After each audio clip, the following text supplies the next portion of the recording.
सुप्रभात बच्चों, CR international school की ई कक्षा में आपका हार्दिक स्वागत है। बच्चों, हम 11वीं कक्षा का आपका रीडर सेक्शन का पाठ पढ़ रहे थे, जिसका नाम था गलता लोहा। आधा हमने पढ़ लिया था, मैंने आपको चर्चा में बताया था। और इस पाठ का जो उद्देश्य है वो क्या है? इस पाठ का उद्देश्य है कि ऊंची जाति के वर्ग द्वारा, ऊंची जाति का मतलब जो हाई जो कास्ट होती हैं उनके बारे में, जैसे मैंने यहाँ पे लिखा है ब्राह्मण जाति के हैं, बनिए हैं, जो जिनका व्यापार बहुत बड़ा होता है, ऐसे लोग क्या करते हैं, निम्न जाति के काम धंधों को भी अपनाया जा सकता है।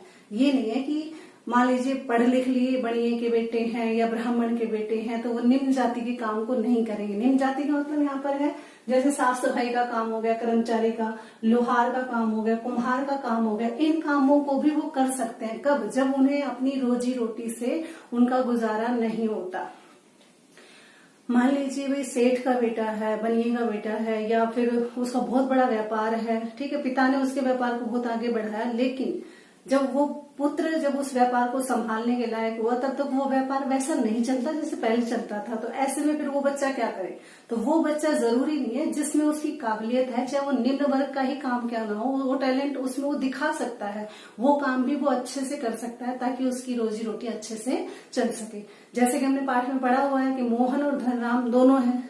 धनराम जो है वो लोहार का काम करता है और मोहन जो है वो ब्राह्मण का बेटा है। अब ब्राह्मण का बेटा क्या, भाई पूजा पाठ की, ठीक है, और कोई किसी के तंत्र मंत्र पढ़े, इससे क्या गुजारा होता है कि क्योंकि रोजी रोटी के लिए कुछ आर्थिक इनकम को बढ़ाने के लिए और भी काम अपनाने पड़ते हैं। तो उसने देखा था कि उसका पिता जो है किस तरह से किसी पुरोहित के यहाँ पर जाकर हवन कराया, कभी पूजा पाठ कर दी, उससे उसका गुजारा नहीं होता था। दान दक्षिणा से कितना होता है, वो भी लोग श्रद्धा से देते थे उसे।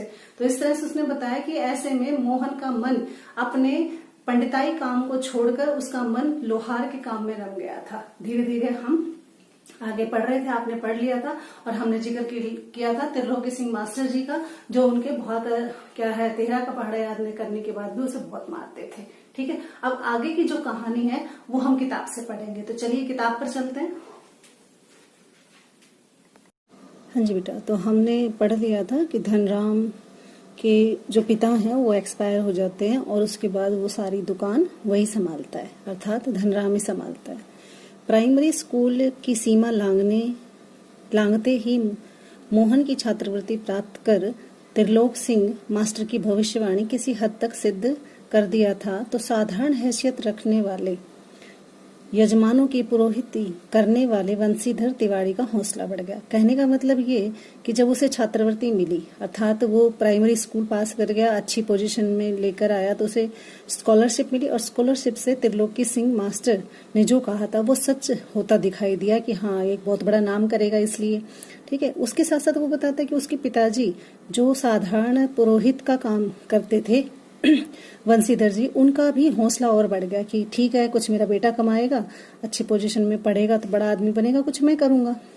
और वे अपने पुत्र को पढ़ा लिखा कर बड़ा आदमी बनाने का सपना देखने लगे कि ठीक है, थोड़ा बहुत काम में मैं मदद करूंगा, शायद मैं अपने बच्चे को आगे पढ़ा सकूं। पीढ़ियों से चले आते पैतृक धंधे ने उन्हें निराश कर दिया था। उन्हें लग रहा था कि पीढ़ियों से जो पैतृक धंधा अर्थात जो पंडिताई का काम है उससे तो मेरा घर चलेगा नहीं, इसलिए वो निराश भी हो गए थे। तो सोचा चलो बेटा अफसर बन जाएगा तो थोड़ा सा मदद मिल जाएगी। दान दक्षिणा के बूते पर वे किसी तरह अपने परिवार का पेट भर पाते थे, यानी दान दक्षिणा मिलती थी, उन्हीं से उनके घर का गुजारा होता था। मोहन पढ़ लिख कर वंश की दरिद्रता मिटा दे, ये उनकी हार्दिक इच्छा थी। यानी मोहन जो है वो पढ़ लिख लेगा तो उनके पिता की जो गरीबी है वो समाप्त हो जाएगी। लेकिन इच्छा होने भर से सब कुछ नहीं होता। इच्छा भर से मतलब केवल सोचने से कुछ नहीं होता। आगे की पढ़ाई के लिए जो स्कूल था वो गांव से 4 मील दूर था, अर्थात 4 कोस दूर था। 2 मील की चढ़ाई थी और बरसात के मौसम में तो ऐसे रास्तों पर पड़ने वाली नदी जो होती हैं वो और भी समस्या बन जाती है। तो भी बंसीधर ने हिम्मत नहीं हारी। उसने सोचा चलो मेरा बच्चा लायक है तो मैं आगे पढ़ाऊंगा। लड़के का नाम स्कूल्स में लिखा दिया, यानी 8वीं कक्षा तक, 5वीं तक तो वो पढ़ा, लेकिन 8वीं के लिए उसे बाहर दूर स्कूल जाना था, गांव से जो दूर पड़ता था और पहाड़ी इलाका था, 4 किलोमीटर दूर और 2 किलोमीटर की ऊंची चढ़ाई, और फिर रास्ते में बरसात के समय नदी का मतलब सामना करना, पार करके वापस आना। तो ये सारी चीजें वो कहता है कि लंबा सफर था, लेकिन फिर भी उसके पिता ने हिम्मत नहीं हारी और लड़के का नाम स्कूल में लिखा दिया। बालक मोहन लंबा रास्ता तय कर स्कूल जाता और छुट्टी के बाद थका हारा लौटता तो पिता पुराणों की कथाओं में से विद्यावसनी का मतलब होता है जो पढ़ाई के शौकीन बच्चे होते हैं, उनका उदाहरण दे देकर उसका उत्साह बढ़ाते रहते। देखो वो भी थे, उन्होंने मेहनत करी, वो आगे बढ़े, इस तरह से वो उसको दिलासा देते रहते। वर्षा के दिनों में नदी पार करने की कठिनाई को देखते हुए वंशीधर ने नदी पार के एक गांव के यजमान के घर मोहन का डेरा डलवा दिया। उन्हें लगने लगा कि वर्षा के दिनों में तो रोज रोज की समस्या खड़ी होगी नदी को पार करना। तो वंशीधर के पिता ने क्या किया कि वहीं उसी गांव में, जिस गांव में स्कूल था, वहां पर एक यजमान का मतलब होता है जहां पर जिसके घर वो पूजा पाठ करते होंगे, उनके घर पर ही डेरा डलवा दिया कि तुम यहीं पर रहो, ठीक है, आने जाने की आपको जरूरत नहीं है। इतना उन्होंने डेरा डलवा दिया था। अब डेरा डलने के बाद घर के अन्य बच्चों की तरह मोहन भी खा पी कर स्कूल जाता। छुट्टियों में नदी जब उतार पर होती तो वो अपने गांव आ जाता। संयोग की बात है कि एक बार छुट्टी से पहले दिन जब नदी पानी जो है वो उतार पर ही था, अर्थात नदी में इतना पानी नहीं था, और मोहन कुछ घसियारों के साथ नदी पार करके घर लौट रहा था तो पहाड़ी ओर से दूसरी ओर भारी वर्षा हुई और अचानक से नदी का जो पानी है वो बढ़ गया। पहले तो नदी के पानी में झाड़ झंखड़, ठीक है, घास फूस आए, पत्ते वगैरह आने शुरू हुए। तो अनुभवी घसियारों ने, यानी जो डेली ही उस नदी को पार करते थे, उन्होंने, जो एक्सपीरियंस घसियारे थे, उन्होंने तेजी से पानी को काट कर, अर्थात फटाफट उस पानी को काट कर आगे बढ़ने की कोशिश की। लेकिन किनारे पहुंचते पहुंचते मटमैले पानी ने, यानी माटी मिले हुए पानी ने रेला जो है उन तक आ ही गया था, लेकिन उनकी जान बच गई, बस इतना शुक्र था। वे लोग किसी तरह से सकुशल इस पार पहुंचने में सफल हो सके।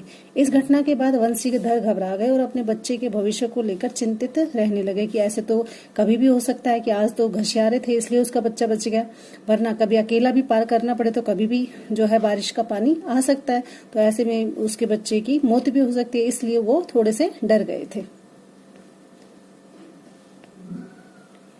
अब बिरादरी के एक संपन्न परिवार का युवक, यानी बिरादरी का मतलब पंडित वर्ग का ही, अर्थात एक पंडित ही जो संपन्न परिवार का था, उसमें एक युवक था रमेश। कहता उन दिनों लखनऊ से छुट्टियों में गांव आया हुआ था। ठीक है, बातों ही बातों में वंशीधर ने मोहन की पढ़ाई का जिक्र उसके सामने किया और अपनी चिंता प्रकट की। चिंता क्या कि बारिश के समय में बेटा उधर जाता है पढ़ने और कोई स्कूल है नहीं, क्या करूं। तो कहते ये चिंता प्रकट की तो उसने न केवल सहानुभूति दिखाई, यानी कि थोड़ी सी दया दिखाई, और जताया कि उन्हें सुझाव भी दिया कि मोहन को उसके साथ लखनऊ भेज दो। कहते अगर ज्यादा ही परेशानी हो रही है तो तुम अपने बच्चे को मेरे साथ लखनऊ भेज दो, वहां पर अच्छे स्कूल हैं। घर में जहां चार प्राणी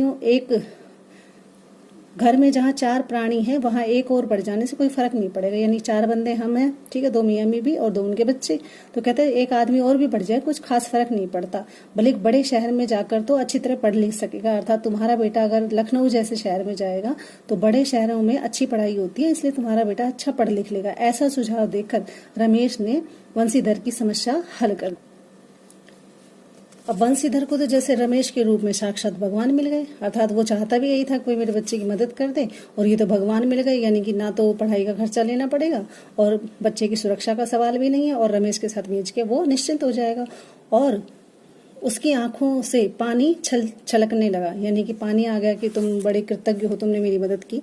भरे गले से, अर्थात रुंधे हुए गले से केवल इतना ही कह पाया कि बिरादरी का यही सहारा होता है। बिरादरी का मतलब तुम हमारी जाति के हो इसलिए मेरा दुख समझते हो, और अपना अगर जाति का ही काम नहीं आएगा तो कौन आएगा, ऐसा कह के उसने उसको दिलासा दी।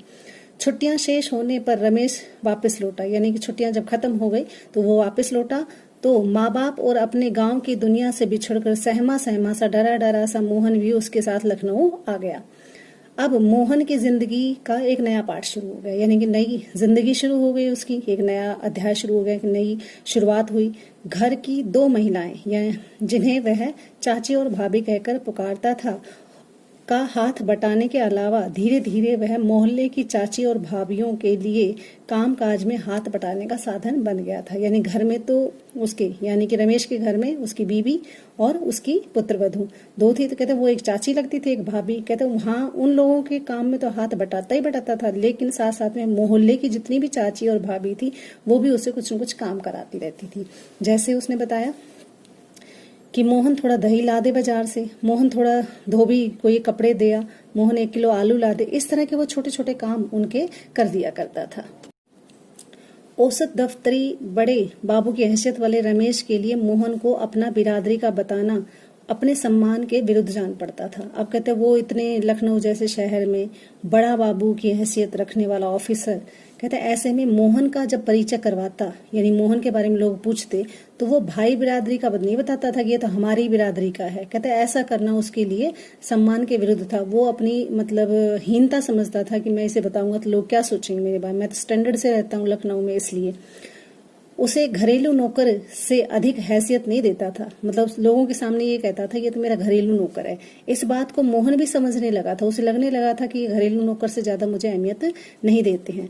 थोड़ी बहुत हीला हवाली करने के बाद, हीला हवाली का मतलब ना नुकर करके के बाद रमेश ने निकट के एक साधारण से सिंपल से स्कूल में उसका दाखिला करा दिया। कि रमेश ने कहा था कि तुम तो मुझे पढ़ाने लेकर आए थे यहाँ पर, तो मेरी पढ़ाई में मेरा अगर करानी है तो मेरा स्कूल में दाखिला कराओ। कहते ऐसे बहुत करने के बाद उसने बहुत मनोहार की, तो उसके बाद एक सरकारी स्कूल में, साधारण से स्कूल में उसका दाखिला दिला दिया। लेकिन एकदम नए वातावरण में और दिन रात काम का बोझ, एक तो नया वातावरण, नया स्कूल, नए लोग, फिर दिन रात काम का बोझ, यानी घर के छोटे मोटे काम भी वो करता था, के कारण गांव का वो मेधावी छात्र, इंटेलिजेंट जो बच्चा था, वो शहर के स्कूल के जीवन में अपनी कोई पहचान नहीं बनाई। यानी जितना इंटेलिजेंट वो गांव में नजर आता था, वहां पर शहर में उसे वो सारी जो उसकी पढ़ाई थी वो सारी प्रभावित हो रही थी। उसका जीवन एक बंधी बंधाई लीक पर चलता रहा। बंधी बंधाई मतलब जो जैसा रमेश कहता वैसा ही उसे करना पड़ता, वो अपने मन से कुछ कर भी नहीं सकता था। साल में एक बार गर्मियों की छुट्टियों में गांव आने का मौका भी तभी मिलता जब रमेश या उसके घर का कोई सदस्य गांव आना होता था। यानी कि या तो रमेश आएगा तब उसको गांव लेकर आएगा, या कोई घर का सदस्य उसका आएगा तब।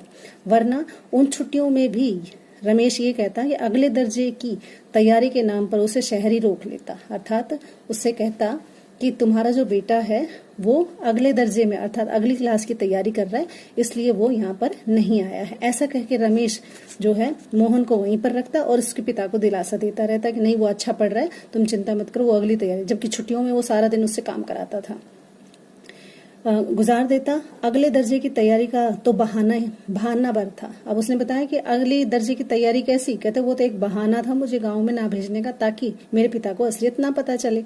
सवाल रमेश और उसकी गृहस्थी की असुविधा और असुविधा का था। कहने का मतलब यह है कि मोहन अगर गांव आ गया तो वहां पर जो घर गृहस्थी के छोटे मोटे काम करता है नौकर वाले, वो कौन करेगा। मोहन ने परिस्थितियों से समझौता कर लिया। अब उसे लगने लगा कि जैसा चल रहा है वैसा चलने दो, क्योंकि उसके पास कोई और चारा भी नहीं था। अब इतने बड़े शहर में वापस भी नहीं आ सकता था, क्योंकि रमेश उसे भेजेगा नहीं और अपने मन से वो आएगा नहीं।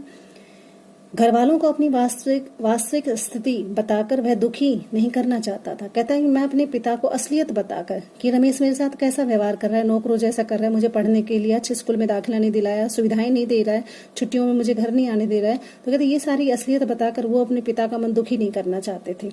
और वंशीधर उसके सुनहरे भविष्य के सपने देख रहे थे, और उसके पिता जो सपना देख रहे थे कि मेरा बेटा तो बहुत अच्छा पढ़ रहा है, लखनऊ में जाके पता नहीं इतना बड़ा ऑफिसर बनेगा। ठीक है, गांव में भी वो कहता था मेरा बेटा बाहर पढ़ रहा है, एक दिन ऑफिसर बन के आएगा, बहुत अच्छी पढ़ाई चल रही है, मैंने उसे लखनऊ पढ़ने के लिए भेजा है। इस तरह की बातें वो करते थे।